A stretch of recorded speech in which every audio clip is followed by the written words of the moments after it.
What is going on, everybody? Welcome to the Perfect Mess Podcast. I'm your host, Ray Molina, and I want to welcome you to another episode.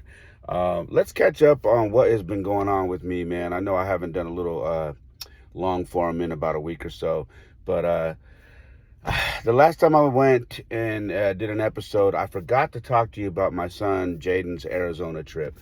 Um, we went out to Arizona a couple weeks ago, and my son had a baseball tournament out there, and that was the first time he's played in Arizona. And him and his mom went to Arizona, and me and my oldest son, we had to stay put for a little while for an extra day because we had a high school game. I coach high school baseball, you guys know that. So we had to stay put. We ended up getting our first win that day, and then we caught a flight later that night. But shout out to Arizona, and had a great time. My son's team went. What was it? They went all the way to the championship and then lost in Arizona to their team out of, I want to say, Utah. And these guys could just hit. Sometimes you just run into a buzzsaw and it happens. And this team that they faced can hit. But my son actually had a really good tournament, did really well. I was getting messages like, man, the word is going around. Do not run on your son. My son's a catcher. You guys know that. And he just had a hell of a tournament. So when I got out there with my oldest son, it was just fun to watch him and compete and do what he does. He just every time he plays a tournament, he seems to shine. And that goes for both my boys. And I'm just super proud of him. Cool thing though was I got to catch up with one of my coaches that I coach with that now lives in Texas. So when I got to Arizona, I was gonna go just straight to sleep because I was tired and we got there late. But then when I got in town, I was like, "Yo, where the coaches at?" They're like, "Oh, they're at a bar downtown." I'm like, "All right, let me rally." So I rallied up, got to a bar, and hung out and caught up with them. I caught an Uber over there, and then I caught up with them and hung out, and it was a good time. I caught up with both of my coaches. Well, one of them still lives out here. The other one lives in Texas. But it was good, man. Got to talk some baseball, have some drinks, and have a good time. It was funny because I told this story on my TikTok. I went live recently, and I told this story. We were in this bar, right, and this guy, he's talking to us, and he's like, "You guys are not from around here, huh?" And I go, and they're like, "No, we're from out of state, coaching a baseball tournament." And we're doing, each of us has a beer, and then we're doing a shot. I was doing shots of Crown, and so out of nowhere, as we're talking, this beer and this shot pop up in front of each of us, and we kind of look at each other because we didn't realize who put it there. And obviously the bartender did, but we didn't notice it because we were so involved in our conversation. And so we look, and I was like, "Did you buy these?" And they're like, "Nah." I'm like, "I didn't buy them." And the other coach was like, "I didn't buy them either." And so the bartender comes back around, and he goes, "All right." And he points at me. He goes, "You're not from here either, huh? You just got here." I said, "Yeah, I just showed up." I go, I'm from California." And he's like, "Okay." And he looks at the three of us. He goes, "So the beer and the shots that are here are on me, on the house." He goes, I don't know if I'll ever see you guys again, but I'm hoping that when you go back home from Arizona, you say, 'You know what? That white boy was hella cool at that bar.'" I started cracking up because my other coach Antoine is black. Brush is he's a Islander, and Polly, and I'm Puerto Rican and Mexican. So it was just funny because this white dude with long hair was like, "I just want you guys to go back home and say, 'Yo, man, that white boy at that bar was hella cool.'" And I started laughing. I go, "You know what's crazy is that's probably how the conversation would have went." He goes, "I know." He goes, "So the drinks are on the house, man. Have a good time. It's been a pleasure talking to you guys." And so that was our first night there, and it was really cool. Shoot, after that, man, we stayed out there, one more night. We hit up downtown Scottsdale for a little bit after my son's games. got to spend some more time with some friends out there, and then went to a Giants game because they have a spring training out there. So we went to a Giants game. They won. It was cool. My kids, were able to get a ball and, just had a good time. It was just overall a good time. I hadn't been to Arizona in a minute, and it was just good to get back out there to spring training. So that was that. And then, yeah, man, what else have I been doing? So, man, being a head coach is very stressful. It's fun. Don't get me wrong. I love it. It's what I do. But it's stressful, when you have a new team and you're trying to grow a new team, and teach them, how to approach the game, how to have that mental toughness, and how to kind of just take your lumps. You know what I mean? And what I mean by that is we got a very young team, and right now we're taking our lumps. We're getting punched in the mouth early in some of these games, and they're having to learn how to bounce back from that. And so we've been kind of wearing it recently, and it's been a roller coaster of a season. But I think if we're able to power through this season, next year is going to be way more promising, because they're no longer going to be like the so-called deer in headlights, when they get on the field and their eyes are big and they look nervous. I think they'll be all right. It's been tough. We've been losing some games that, we should walk away with and win, but, we find a way to, make mistakes here and there and make errors. And it's we're having the season where, and if there's any coaches watching or listening right now, you know what I'm talking about. We have games where we fix one thing, like let's say we're not getting clutch hitting, right? With runners in scoring position. Well, we fixed that. Let's say we're now hitting, but then all of a sudden the pitching falls apart and we're walking everybody, right? And then the next game is, the pitching is good, the clutch hitting is good, but now the defense is making errors that they never make. You know what I mean? So then we fix that, and then all of a sudden the pitching's good, the defense is good, and now we're not getting clutch hits. You know what I mean? It's just kind of been one of those seasons where, when that goes on, your talk to the kids is learning how to play a complete game, right? That a complete game is not 4 innings. A complete game is 7 innings. In high school, we play 7 innings. A complete game is 7 innings. That's what you should be shooting for. It's not it's great if you're up and you're winning after 4 innings, but remember, you still have the 5th, 6th, and 7th, so you have to complete the game. And we have yet, aside from one time, been able to play 7 innings. And talking now, we had a game yesterday, and we were close. But we made too many mistakes early on in the game. So when we shut this team down, we just fell short. You know what I mean? We lost by 2 last night, and we just fell short in a game that, never should have been in that situation. We should have just walked away with an easy victory, and we didn't. So it's been a series of frustrating games. Talking kids off the ledge, so to say, because, when you're young, your emotions are very, very high when you're competing. And my job as a JV coach is to teach these kids how to be mentally tough, mentally strong, and try to break them of some of their bad habits. So when they get to the varsity level, they are ready to go.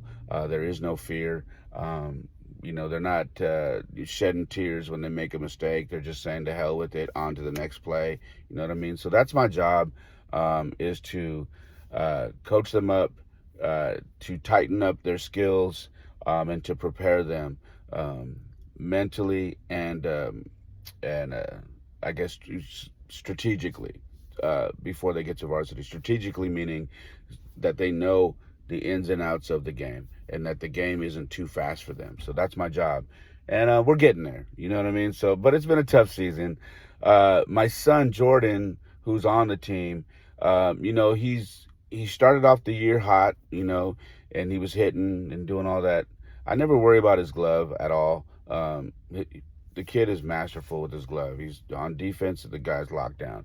Whether he's catching or whether he's playing third base or shortstop, his glove work is always on point. And batting, he's always on point as well. And what I mean by that is if he's not hitting, he's getting on base. My son, every season, has an on base percentage of 500 or more every season. So he doesn't strike out a lot, and he finds a way to get on base. So if he's not hitting, he's still getting on base, whether it's taking a walk, whether it's getting hit by a pitch or whatever. He finds a way, or a fielder's choice, or or whatever it is. He finds a way to get on base. But for some reason, this after the first part of the season, he went into a probably like a 4 or 5 game slump of just literally popping everything up to the right side. So he was just literally fly balls up in the air to the right side, just dropping his shoulder. Mechanics were just out of whack and just frustrated. I'm talking about we'd have bases loaded and he would pop it up. And I know my son, he's not used to that. You know what I mean? So, and I could tell he's frustrated and he's like, I don't know what to do. And I said, keep swinging the bat. He's like, but it's not working. I said, the only way to get through a slump is to keep swinging the bat. And finally, we played another game that we should have won, and he didn't come through in a spot, and I knew it was grinding him. And he's like, Dad, what can we do? I said, let's go to the cages. We have access to batting cages because I'm on the board and I coach at a travel ball organization out here. So we always have access to cages. So I said, okay, well, listen, we got to get back to basics. So when you get home, you need to start hitting buckets of balls into the net in the backyard. You need to set your phone up, record, watch yourself swing and adjust your swing from your videos. Watch your videos as you're swinging. I said, so back in the backyard, like we used to do, I said, put the bucket there, hit off the tee, into the net, and work on your swing. You should be doing that every day. That's what you can do while I'm not there. Now, what you can do with me is we can go to the cages, and then we can work off the machine, and we can start tweaking your batting stance. So what followed, those days, those rough games was days in the batting cages, and they were not easy days. I'm talking about frustrating days. I'm talking about me shutting the machine off and saying, if you're going to have bad attitude, if you're going to have a body language like that and you're going to be throwing in the towel and we're just working, then I'll shut the machine down and we'll close up and go home. I'm like, I'm not going to sit here and have you being pissed off at the work we're doing.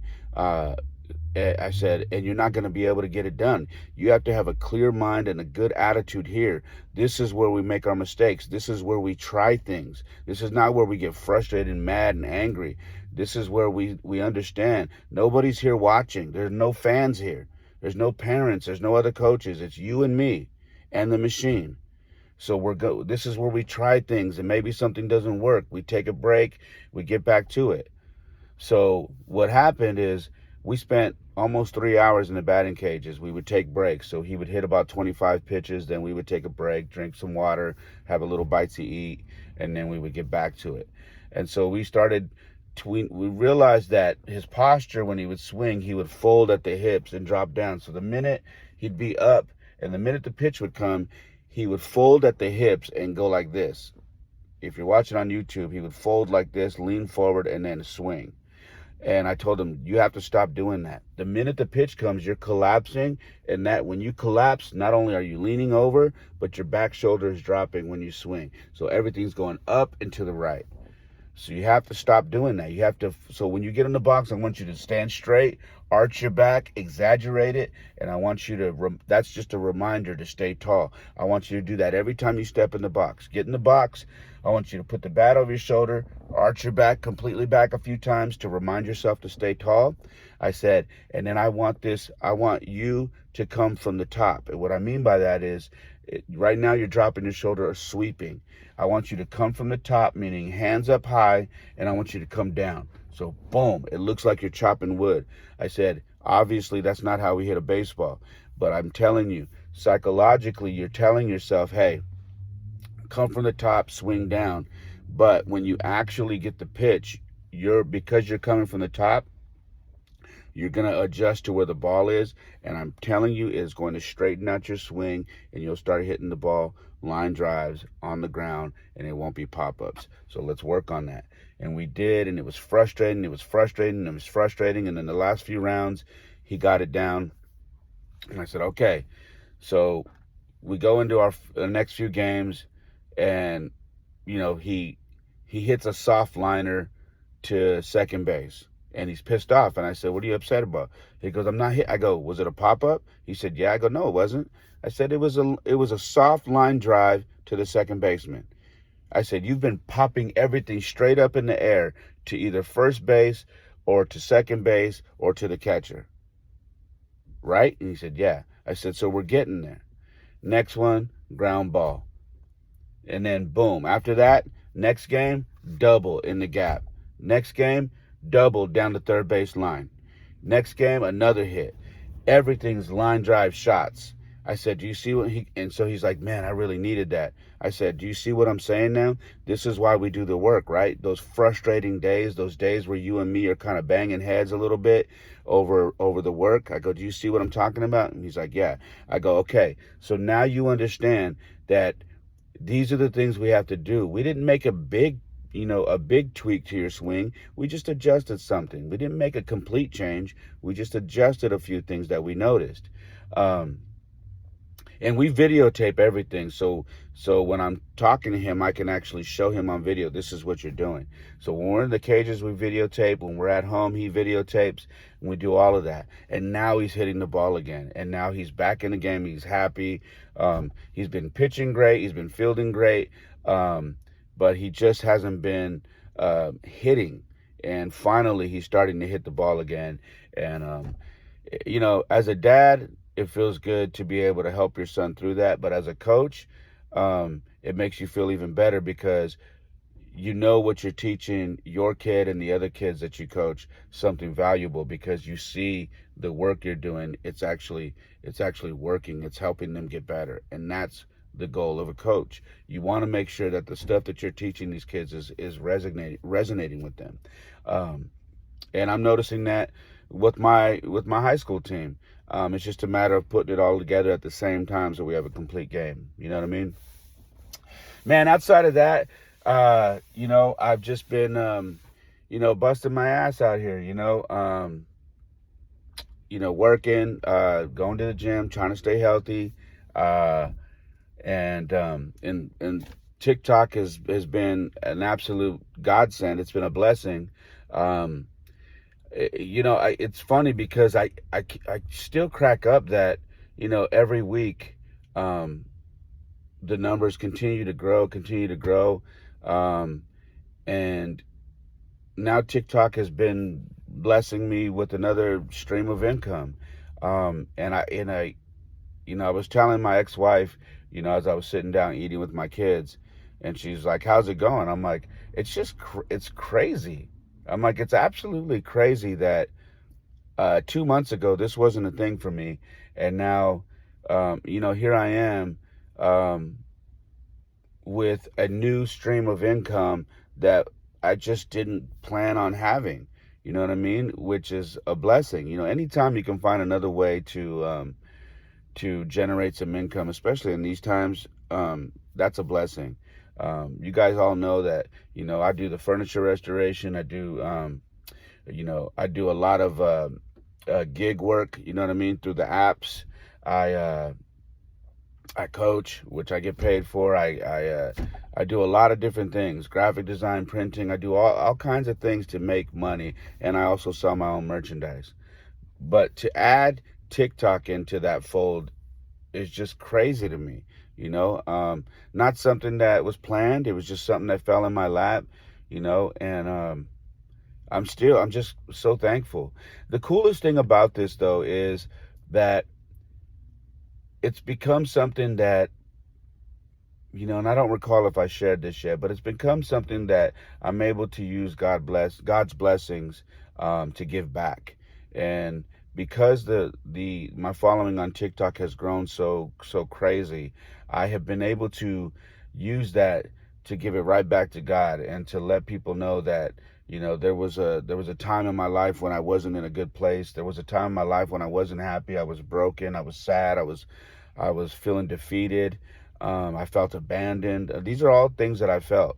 Um, and I shared with everybody that through God's grace and me giving myself to God and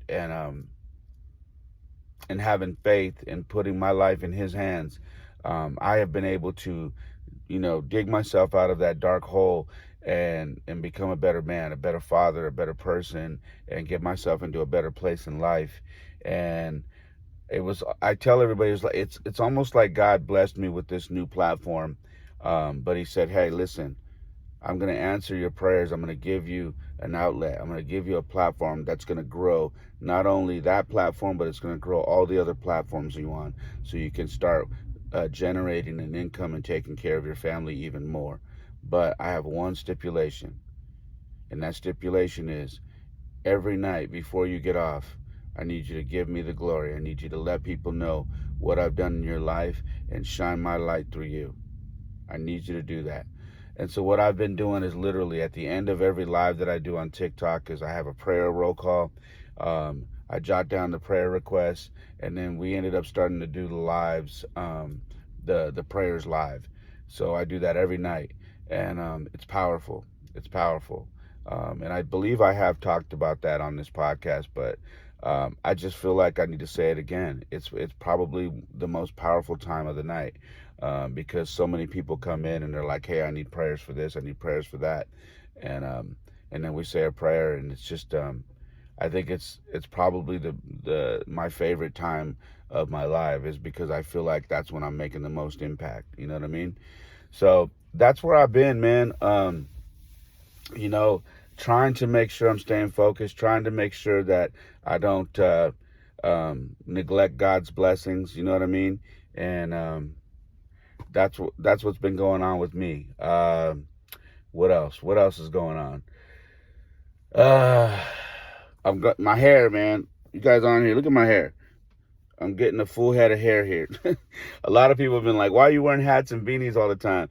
Believe it or not, I'm trying to grow all my hair back. And nobody thought I could grow hair. It's funny that I'm talking about this right now, but everybody thought that I was bald all these years because I couldn't grow hair, and that's not true.